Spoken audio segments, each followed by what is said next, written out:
আমরা সবাই এমনভাবে জাতীয়ভাবে ঐক্যবদ্ধ থাকব একটি প্রশ্নে, যে বাংলাদেশের স্বাধীনতা, সার্বভৌমত্ব, গণতন্ত্র, এই প্রশ্নে আমরা এক থাকব। আর দ্বিতীয় প্রশ্ন হচ্ছে ফেসিবাদকে যেন আমরা কোনোভাবে বাংলাদেশে প্রত্যাবর্তন হতে দেব না, সমস্ত দরজা বন্ধ করে দিতে হবে এই ফেসিবাদের প্রত্যাবর্তন। আমরা জুলাই সনদ প্রণয়ন করেছি এবং মোটামুটি সবাই স্বাক্ষর করেছেন। এখনো এনসিপি সহ দুই একটি দল স্বাক্ষর করার সুযোগ পায়নি, কারণ তাদের কিছু দাবি দেওয়া আছে। সেই দাবি দেওয়ার প্রেক্ষিতে আলাপ আলোচনা হচ্ছে, হয়তো আশা করা যায় তার একটা সুষ্ঠু ন্যায়ানুগ সমাধান হবে, তারপরে তারাও স্বাক্ষর করতে পারবেন। তাহলে এই জুলাই সনদ হবে জাতীয় জীবনে রাজনৈতিক সমঝোতার একটা ঐতিহাসিক দলিল, পূর্ণাঙ্গ দলিল, যা বাস্তবায়নের জন্য আমরা সবাই প্রতিজ্ঞাবদ্ধ, অঙ্গীকারাবদ্ধ। এবং সেই বাস্তবায়নের জন্য সুনির্দিষ্ট ফোরাম হচ্ছে একটি নির্বাচিত জাতীয় সংসদ। এখানে কোনো দলের সেই বিষয়ে কোনো দ্বিমত নেই, কিন্তু সেই জাতীয় সংসদে জুলাই সনদ বাস্তবায়নের জন্য যাতে জাতীয় সংসদ বাধ্য থাকে, সেইটার একটা আইনি ভিত্তি রচনার জন্যেই এখন সেই প্রস্তাব জাতীয় ঐকমত্য কমিশনের কাছ থেকে প্রস্তাব অথবা সুপারিশ সরকারের কাছে দেয়া হবে। সেই সুপারিশটা দেওয়ার পরেই আমরা জানতে পারব কি প্রক্রিয়ায় সেই আইনি ভিত্তিটা রচনা করতে চাচ্ছে। তবে আমি সকলের অবগতির জন্য আমি বলতে চাই, সকল রাজনৈতিক দলের উদ্দেশ্যে বলতে চাই, জনগণের উদ্দেশ্যে আবেদন করতে চাই, আমরা যেন কোনোভাবেই আইনানুগ প্রক্রিয়ার বাইরে না যাই, সাংবিধানিক প্রক্রিয়ার বাইরে না যাই। আমরা যেন এই জাতিকে একটি সুষ্ঠু নিয়মতান্ত্রিক ধারার মধ্যে দিয়ে পরিচালিত করি। কারণ অনেকেই আবেগের বশে বলে থাকেন যে জুলাই গণ অভ্যুত্থানে যে জনগণের অভিপ্রায় প্রকাশিত হয়েছে, সে অভিপ্রায়ের অনুবলে, শক্তি বলে অনেক কিছু বৈপ্লবিক আদেশ জারি করা যায়। এই বক্তব্য হচ্ছে আবেগী বক্তব্য। কারণ জনগণের অভিপ্রায়কে বাস্তবায়ন করার জন্যেই আমরা সবাই সংবিধানের আশ্রয় নিয়েছি এবং সাংবিধানিকভাবেই এই সরকার গঠিত হয়েছে এবং এখনো পর্যন্ত আইনানুগভাবে, সাংবিধানিকভাবে আমরা এই রাষ্ট্রটা পরিচালনা করছি। এখানে কিছু কিছু বিষয় হয়তো অনেকে বিতর্ক নিয়ে আসেন যে প্রকৃত সাংবিধানিকতা কি রক্ষা করা গিয়েছে। আমি সবসময় উত্তর দিয়েছি, যত কিছু আমরা 106-এর মধ্য দিয়ে, সুপ্রিম কোর্টের অনুমতির মধ্য দিয়ে আমরা বৈধতা দেওয়ার চেষ্টা করেছি, তারপরেও কিছু কিছু বিষয় আমাদের কাছে এমন মনে হয় যে সংবিধানের কিছু কিছু ধারা বোধহয় অ্যাব্রোগেটেড হয়েছে। কিন্তু সেটার লেজিটিমেসি পরবর্তী পার্লামেন্টে অবশ্যই সরকারের কর্মকাণ্ডকে যখন বৈধতা দেয়া হবে, তখন সেটা সংবিধানের ৪র্থ তফসিলে ধারণ করে তাকে বৈধতা দেয়া হবে, রেটিফিকেশন করা হবে। অন্যান্য আইন কানুন যেগুলো পাশ হয়েছে সেগুলোরও রেটিফিকেশন লাগবে। এই প্রক্রিয়ার মধ্য দিয়ে যদি কোনো রকমের কোনো ব্যত্যয় হয়ে থাকে, সেই ব্যত্যয়গুলোকেও বৈধতা দেয়া হয়ে থাকে। এটাই নিয়ম, এটাই আমাদের ঐতিহ্য এবং সাংবিধানিক ঐতিহ্য বাংলাদেশে এইভাবে রক্ষিত হয়েছে।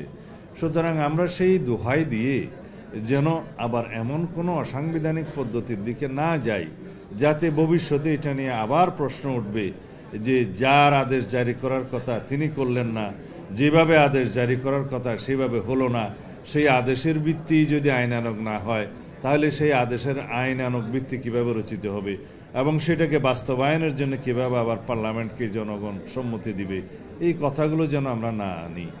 কারণ যেটা জুলাই জাতীয় সনদ প্রণীত হয়েছে, যেভাবে সবাই স্বাক্ষরিত করেছেন এবং সেখানে যেগুলো নোট অফ ডিসেন্ট সহকারে সম্মতি প্রকাশ করা হয়েছে, হুবহু এই জুলাই জাতীয় সনদকে বাস্তবায়নের জন্য সার্বভৌম জনগণের সম্মতির ভিত্তিতে যখন একটা পার্লামেন্টের উপর বাধ্যবাধকতার সৃষ্টি করা হবে, তখন সেই জায়গা থেকে কোনো সংসদ সদস্য এবং সেই জাতীয় সংসদ সরতে পারবে না।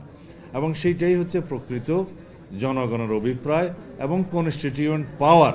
সেই জনগণের কনস্টিটিউশন পাওয়ারটা গণভোটের মাধ্যমে প্রকাশিত হবে বলেই সেই পার্লামেন্ট তার বাইরে যেতে পারবে না। এইটার অপর নামই হচ্ছে এই কনস্টিটিউয়েন্ট পাওয়ার বা গাঠনিক ক্ষমতা জনগণের সার্বভৌমত্বের অধিকারী হিসাবে আর্টিকেল 7 অনুসারে।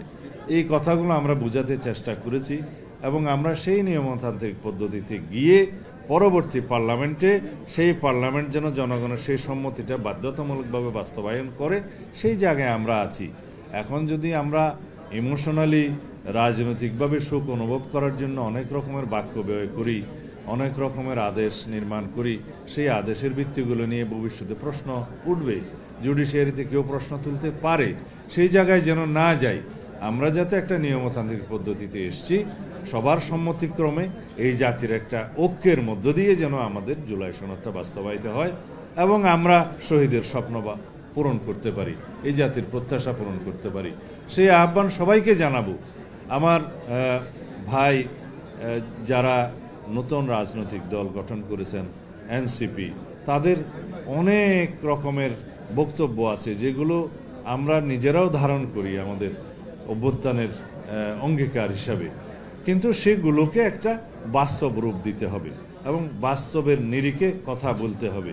আমরা যেন এমন কোনো প্রস্তাব না দেই যাতে করে ভবিষ্যতে সেই প্রস্তাবগুলো, সেই আদেশগুলো প্রশ্নবিদ্ধ হয়, কেউ জুডিশিয়ারির কাছে নিয়ে যেতে চায় এবং সেগুলোর মধ্য দিয়ে যেন আমাদের এই টোটাল প্রক্রিয়াটাকে কেউ এক সময় অবৈধ বলে যেন আওয়াজ না দিতে পারে। সেই কথা আমি আজকের জন্য বলছি না, আগামী 5 বছরের জন্য বলছি না, আগামী 10 বছর পরে বা 15 বছর পরে যাতে এই প্রশ্নটা নিয়ে কেউ আদালতে না যেতে পারে, সেই রকম একটা ভিত্তি আমাদের এখনই রচনা করতে হবে।